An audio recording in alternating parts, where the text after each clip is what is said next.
Chapter 7, Career Progression. Section 7A, Leadership Levels. 7.1, Commitment to Responsibility. Many enlisted airmen have officers or civilians as direct supervisors. There is a compelling need for officers, civilian personnel, and enlisted airmen to have a deliberate and common approach to force development, career progression, and the assumption of increased supervisory and leadership responsibilities. Each day as we execute our missions, we should all be familiar with and understand these responsibilities and how they relate to the force structures.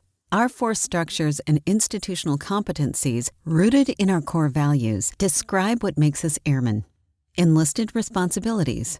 Functionally, the Air Force develops technical experts through career field progression and succession planning. Institutionally, the Air Force strives to develop experienced leaders. From the earliest stages, airmen and supervisors must comprehend the progression path for technical and professional development. As airmen demonstrate expertise and potential, opportunities should be made available to encourage more responsibility and increased leadership roles.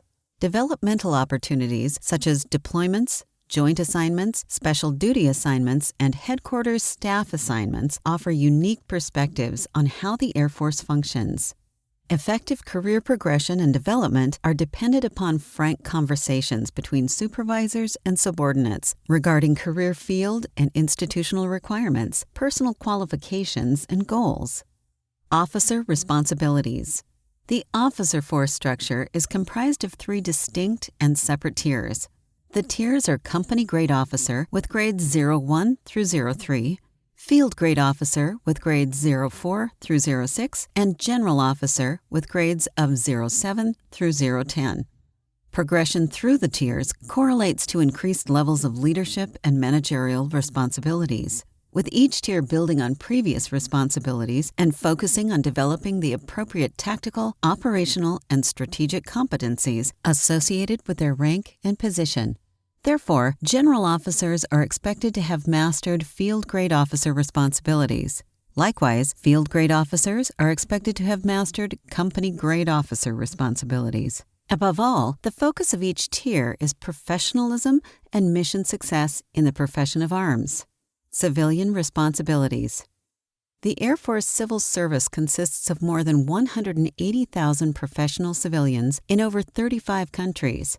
Within 11 personnel systems, there are 22 career fields, 472 occupational series, and 27 different pay plans.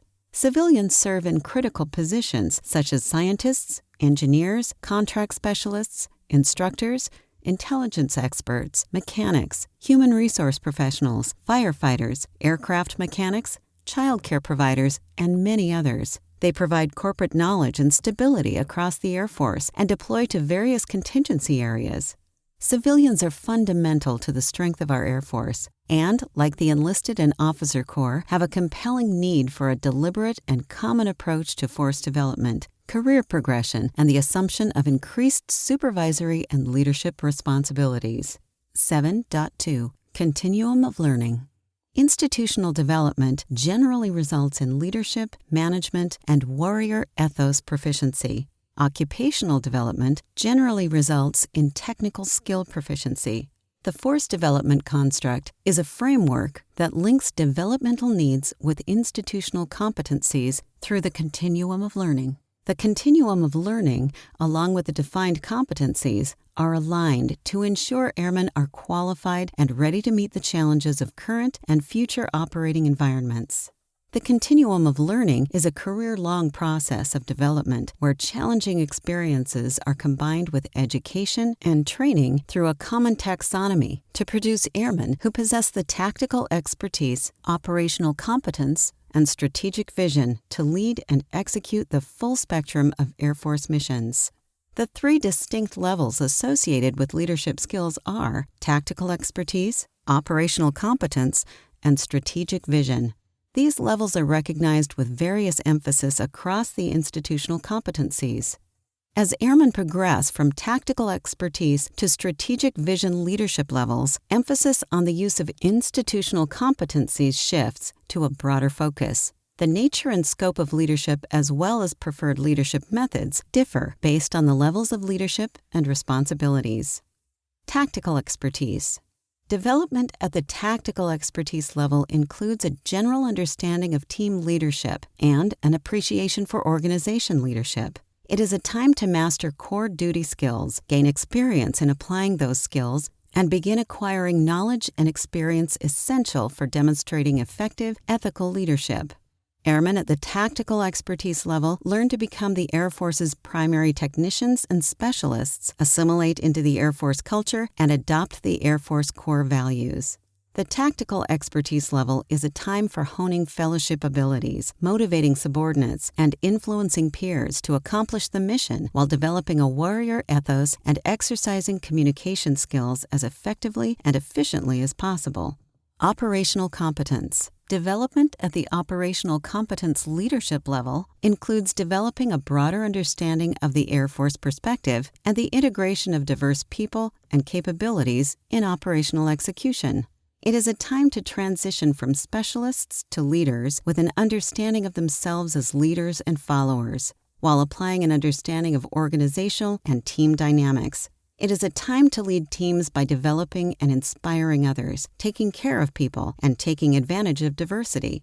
It is a time to foster collaborative relationships through building teams and coalitions, especially within large organizations, and negotiating with others, often external to the organization. The majority of enlisted airmen operate at the tactical expertise and operational competence levels.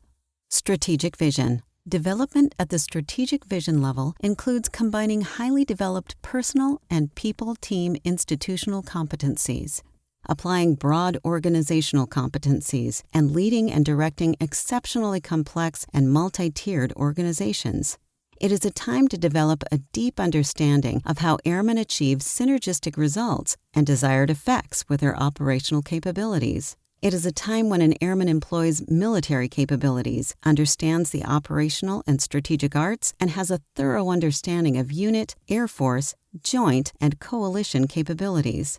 Development at the strategic vision level includes an enterprise perspective with a thorough understanding of the structure and relationships needed to accomplish strategic objectives. The strategic vision level focuses on the effects an airman can have across the Air Force and on the Department of Defense.